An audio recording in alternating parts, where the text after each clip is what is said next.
दिवसाला ज्यांचे 4 ते 5 हजार वडापाव विकले जातात अशा सुप्रसिद्ध ठाण्याच्या गजानन वडापाव बरोबर मिळणारी ही बेसन चटणी आणि त्याबरोबर हा ठेचा, याची रेसिपी मी तुमच्याबरोबर शेअर करणार आहे. 100% तशीच्या तशीच चव. तर हा व्हिडिओ पूर्ण पहा. हा व्हिडिओ लाईक करा, शेअर करा आणि चॅनेलला सबस्क्राईब केलं नसेल तर नक्की सबस्क्राईब करा. नमस्कार, मी अरुणा चौधरी माझ्या चॅनेलवरती तुमचं स्वागत करते. तर आत्ता ना मी तुम्हाला एक असा फेमस पदार्थ जे आहे ना त्याची रेसिपी मी तुमच्यावर शेअर करणार आहे. तर ठाण्याला गजानन वडापाव म्हणून आहे, त्याच्यावर जी बेसन चटणी मिळते आणि त्याच्यामुळे तो जो वडापाव आहे फेमस आहे, त्याची रेसिपी मी तुमच्याशी शेअर करणार आहे. तर एक्झॅक्टली तशीच ही चटणी लागते. तरी मी असं इमॅजिन करून ही रेसिपी मी स्वतः बनवलेली आहे आणि खरंच तो वडापाव, ती चटणी मला खूप आवडते. आधी ना मी वडापाव बनवणार आहे, ते पण मी तुमच्यावर शेअर करणार आहे. आणि त्याच्यानंतर ती बेसन चटणी जी आहे फेमस, गजानन वडापावची फेमस बेसन चटणी, ती मी तुमच्याशी शेअर करणार आहे. तर चला तर मग आधी वडापावची तयारी करू.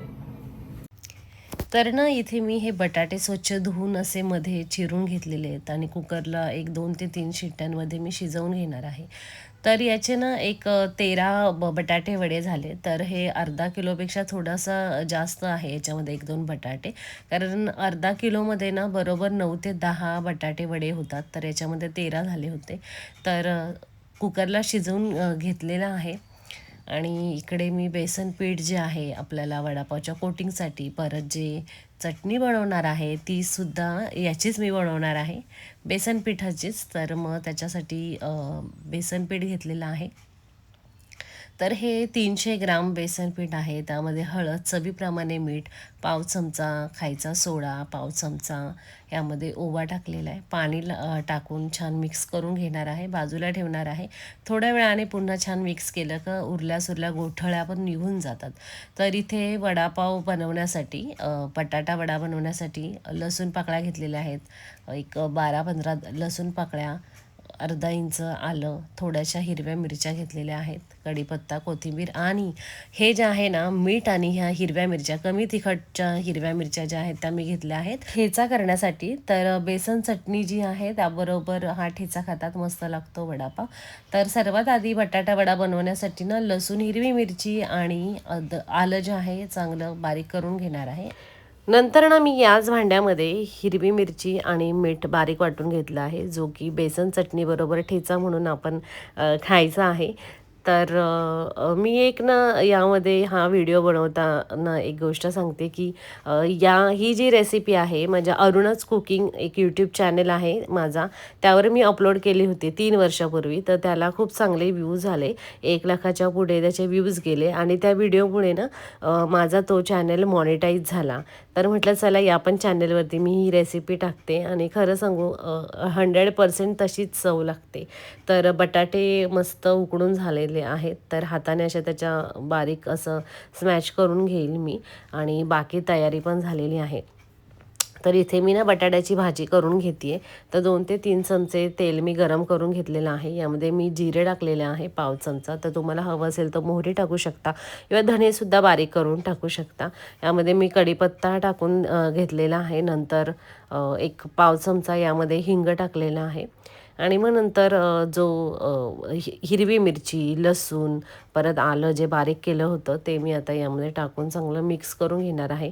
तर खूप छान फोडणी करायची, मस्त बटाटा एकदम मस्त चवदार होतो. तर थोडंसं तिखट केलेलं आहे म्हणून थोड्या जास्त मिरच्या टाकल्या, चवीप्रमाणे मीठ, पाव चमचा हळद, छान मिक्स करून घेणार आहे. कोथिंबीर टाकून घेतली आणि जे बटाटे उकडून घेतले होते ते आता यामध्ये टाकून चांगलं यामध्ये मिक्स करून घेणार आहे. तर हे जे बटाटे आहेत ना या फोडणीमध्ये चांगले एकजीव करणार आहे. तर यामध्ये मी फोडी नाही ठेवल्यात, चांगलं बारीक असेल ना तर बटाटा वडा जो आहे ना छान गोल होतो, त्याला छान छान आकार पण येतो. त्याच्यामुळे मग हे अशा प्रकारे बारीक करून पुन्हा थोडीशी कोथिंबीर टाकून छान मिक्स करून घेणार आहे. तर ही अशा प्रकारे बटाट्याची भाजी तयार आहे. आणि जे बॅटर बनवून ठेवलं होतं आपण ना बेसन पिठाचं, ते पुन्हा छान व्यवस्थित मिक्स करून घेतलेलं आहे. उरल्या सुरल्या सगळ्या गुठळ्या ज्या आहेत छान मिक्स होऊन जातात. तर आता ना एका बाजूला तेल गरम करून घेतले आणि या भांड्यामध्ये मी पाणी ठेवलेलं आहे गरम करायला. तर कोमट पाणी करायचं आहे, कारण आता आपण बेसन चटणीसाठीचा चुरा बनवत आहोत.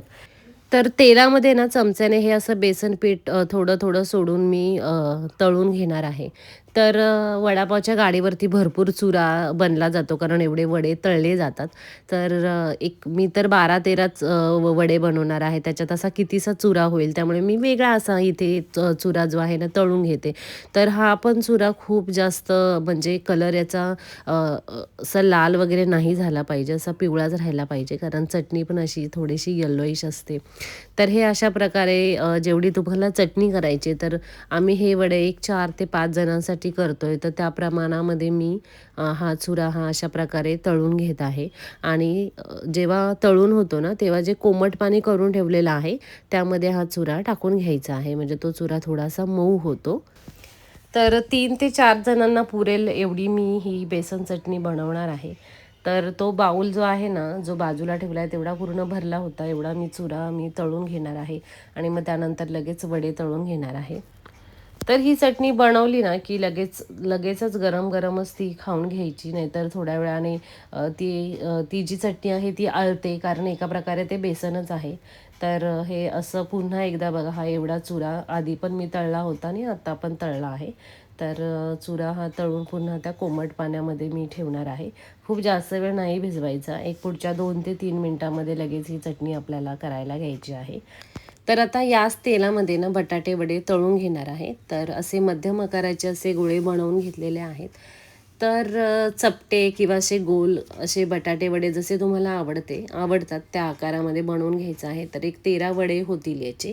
तर छान बेसन पिठामध्ये कोट करून हे वडे तळून घ्यायचे आहेत. तर मी फक्त सोडा वापरलेला आहे या बेसन पीठ जेव्हा बॅटर बनवलं. तुम्हाला हवं असेल तर यामध्ये 1-2 चमचे तुम्ही तांदळाचं पीठ पण तुम्ही टाकू शकता, अजून जास्त कुरकुरीत होतात. पण असं व्यवस्थित पीठ भिजलं आणि छान मिक्स केलं तरीसुद्धा वडे असे कुरकुरीत होतात. तर हे अशा प्रकारे वडे मस्त तळून झालेले आहेत. त्याबरोबर हिरवी मिरची पण तळलेली आहे आणि त्या दुसऱ्या बाजूला तुम्हाला ठेचा दिसत असेल.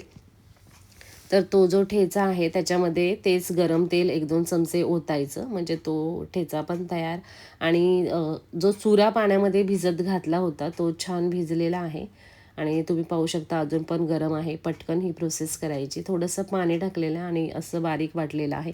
खूप जास्त असं गंधासारखी अशी पेस्ट करायची नाही. अशा प्रकारे बारीक वाटून घ्यायचं. तर सर्व मी बारीक वाटून घेतलेला आहे जो चुरा पाण्यात भिजत घातलेला. कढईमध्ये 1-2 चमचे तेल गरम करून घेतलं. त्यामध्ये ना थोडीशीच मोहरी टाकलेली आहे, थोडंसं जिरं टाकलेलं आहे आणि जो ठेचा करून घेतलेला ज्यामध्ये फक्त मीठ आणि हिरवी मिरची आहे तो मी यामध्ये टाकून घेतलेला आहे. आणि जे बारीक वाटून घेतलेलं चुऱ्याचं मिश्रण आहे ना, ते आता यामध्ये टाकायचं आहे. तर यामध्ये मला आता पाण्याची गरज नाही वाटत आहे. तर एवढी कन्सिस्टन्सी हवी. आणि आता ना यामध्ये मी थोडीशी हळद टाकणार आहे, अजून छान मस्त कलर येईल. आणि थोडं चाकून बघायचं आणि मग नंतर त्यामध्ये चवीप्रमाणे मीठ टाकायचं. चांगलं छान मिक्स करायचं आहे. एकदा छान मिक्स करून झालं की पुढचे फक्त 1 मिनिटच उकळी घ्यायची. खूप जास्त उकळी नाही करायची, कारण हे जे आहे असं आळतं ते. तर ही अशी कन्सिस्टन्सी मी ठेवलेली आहे, कारण हळूहळू ही जी बेसन चटणी आहे ती थोडी थोडी घट्ट होत जाते. तर मस्त ही बेसन चटणी बनून तयार आहे. आणि त्याबरोबर ठेचा तुम्ही नक्की बनवा, जो फक्त मीठ आणि हिरवी मिरची बारीक वाटायची आहे त्यामध्ये. जे गरम आपण तेल केलं ना वड्यांसाठी, तेच त्यामध्ये 1-2 चमचे ओतून मिक्स करायचं. तर मस्त प्लेटमध्ये वडे पाव मी घेतलेला आहे आणि त्याबरोबर ही मस्त बेसन चटणी आणि त्यावर हा ठेचा. अप्रतिम लागतं. जशी गजानन वडापावमध्ये बेसन चटणी मिळते अगदी 100% तशीच बनते. आणि फक्त आपण ही चुऱ्यापासून बनवलेली आहे बेसन पिठाच्या. तर तुम्ही घरी नक्की ट्राय करा. हा व्हिडिओ नीट बघा, म्हणजे तुमची चटणी अशीच बनेल. तर तुम्ही पण ही रेसिपी घरी ट्राय करा आणि व्हिडिओ कसा वाटला कमेंट करा, लाईक करा, शेअर करा आणि माझ्या चॅनलला सबस्क्राईब केलं नसेल तर नक्की सबस्क्राईब करा.